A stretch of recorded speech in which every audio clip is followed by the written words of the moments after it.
Ang pinakamabisang pampaswerte sa buhay para tuloy-tuloy ang pasok ng pera at abundance. Goodbye utang, welcome maginhawang buhay.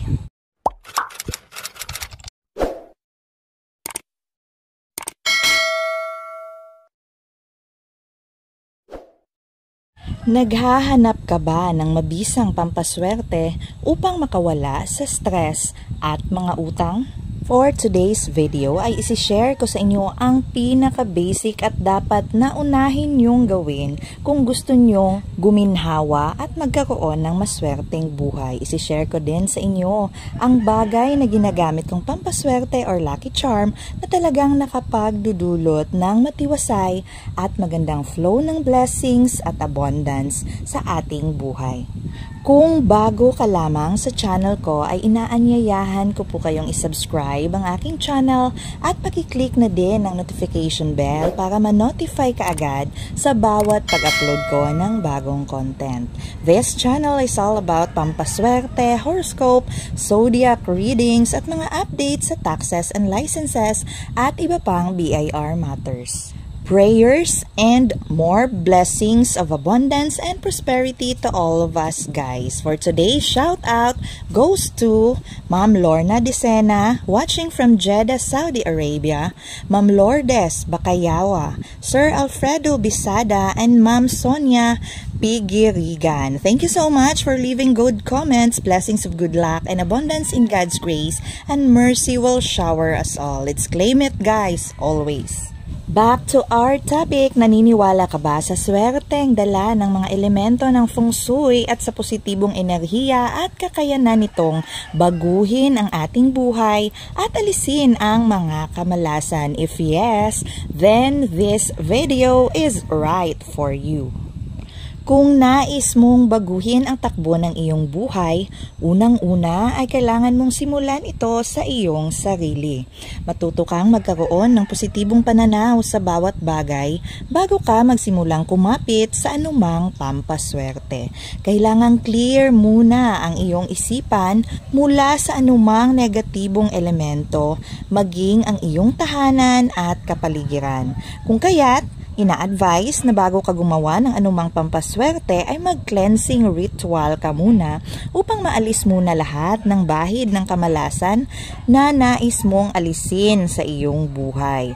Isa sa pinaka-basic at subok na epektibong paraan ng cleansing ritual ay ang paglilinis mula sa iyong bahay, opisina, negosyo, maging sa iyong sarili. Deep cleaning o general cleaning ay hindi lamang makakatulong upang maging mas kaaya-aya at maayos ang ating pakiramdam at paligid, kundi isa itong paraan kung saan magbubukas ng daan at magandang daanan ng maganda at bagong enerhiya na magbibigay sa iyo ng swerte, kasaganaan at magaan na pamumuhay. Asin, ang isa sa basic na ingredient na ginagamit in most cleansing ritual. Ito ay magsisilbing tagahigop ng mga negative energy kung kaya't maganda itong ilagay sa bawat openings ng inyong bahay tulad ng inyong mga bintana at pintuan o anumang gusali at gawing pampahid sa inyong kamay upang mabigyan ito ng bago at magandang enerhiya. Alisin ang problema sa utang, araw-araw na gastusin, trabaho at pera sa pamagitan lamang ng simpleng ritual na subok ng epektibo. Maayos at matiwasay na pamumuhay ang dulot ng ituturo kong napakasimpleng ritual na ito sa inyo.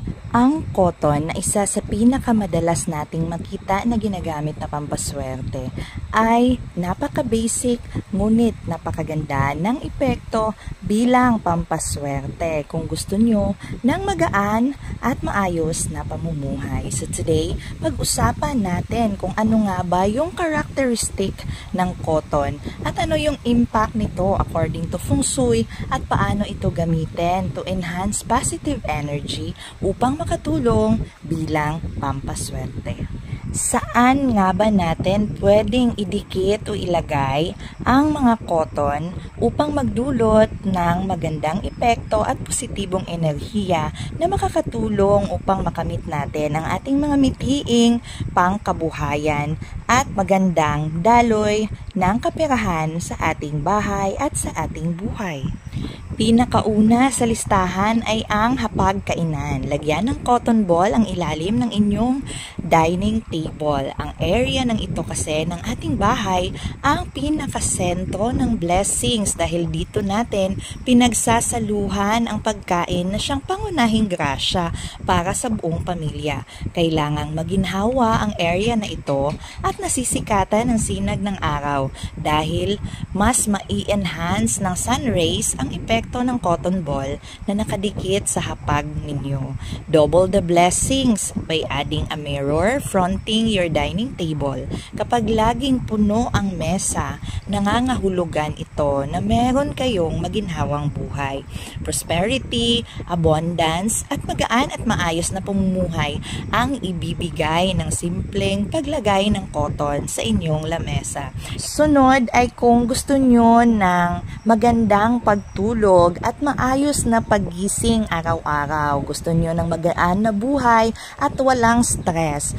Maglagay ng isang cotton ball sa ilalim ng inyong unan. Ito ay magsisilbing pampaswerte at tagahigop ng mga negatibong enerhiya na bumabalot at tumatakbo sa inyong isipan upang kayo ay magkaroon ng magandang pagtulog upang sa ganon ay magiging maganda din ang inyong pagising at stress-free ang inyong buong kwarto.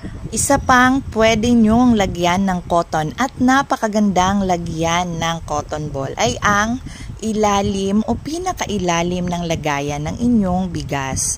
Ang bigas para sa atin ang pinaka-basic at pinaka-importanteng kailangan natin sa ating bahay. Kailangan lagi itong puno at iwasan na maubusan ang lagayan nito. So kung gusto nyo ng magaan na pagpasok ng mga swerte at blessings sa inyong bahay, kailangang magkaroon kayo ng pampaswerte sa lagayan mismo ng inyong bigas. Isa sa pinaka-basic, pinaka-madali, pinaka-simple at pinaka-epektibo na pampaswerte sa lagayan ng ating bigas ay ang cotton ball.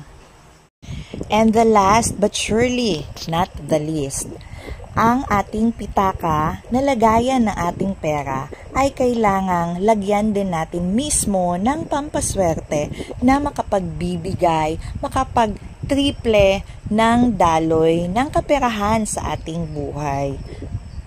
And yes, para sa abundance na ninanais natin, sa prosperity, sa magandang daloy ng kaperahan, ang cotton ball ay isa pa din sa magandang pampaswerte na nilalagay sa mga pitaka at lagayan ng pera. Ito ay magdudulot ng magaan na daloy ng financial abundance para sa ating lahat. Sa isang red Chinese lucky envelope, maglagay ng isang piraso ng cotton ball, maglagay ng 8 piraso ng butil ng bigas, maglagay ng konting asin at dahon ng laurel upang mabuo ang enerhiya na siyang magiging money magnet para sa ating lahat. Ang asin, ang dahon ng laurel, ang butil ng bigas at ang cotton ball na nilagay sa loob ng lucky envelope ay isang napaka-powerful na elemento na bubuo ng inyong money magnet. Kung kaya't magiging mas maganda ang daloy ng inyong business, ang daloy ng pera, at magugulat na lang kayo na hindi na nauubusan ng pera ang inyong pitaka.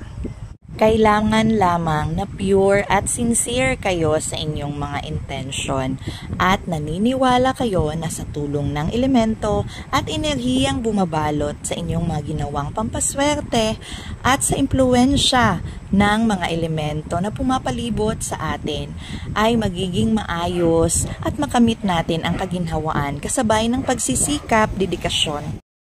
Kasabay ng ating pagsisikap, dedikasyon at pananalig sa may kapal, everything will be given into us. Hindi natin kailangan ng maraming ritual. Kailangan lang nating manalig unang-una sa Diyos na kailanman ay hindi tayo pababayaan. At sa kapangyarihan ng dasal, manifestations, motivation at lahat ng elemento at positibong enerhiya na dapat siyang nakapalibot sa atin araw-araw. Iwasan ang bad vibes at galit dahil ugat yan ng negatibong enerhiya. Mas maliwanag at maliwalas na bahay, mas maganda at positibong enerhiya ang ini-invite nito. Kung nais mong ma-enhance ang iyong swerte, magsuot ng happy colors, ng bright colors, lalong-lalo na ng red. Red ang pinakamaswerteng kulay, kaya pwede mong ugaliin ang pagsusuot ng red o pula, lalo na kung ikaw ay may negosyo. Stay good, stay positive at huwag kang magdamot. Blessings will triple pag sinishare mo ito dahil marami ang matutuwa kapag blessed at abundant ka dahil generous ka at maambunan mo sila ng iyong grasya.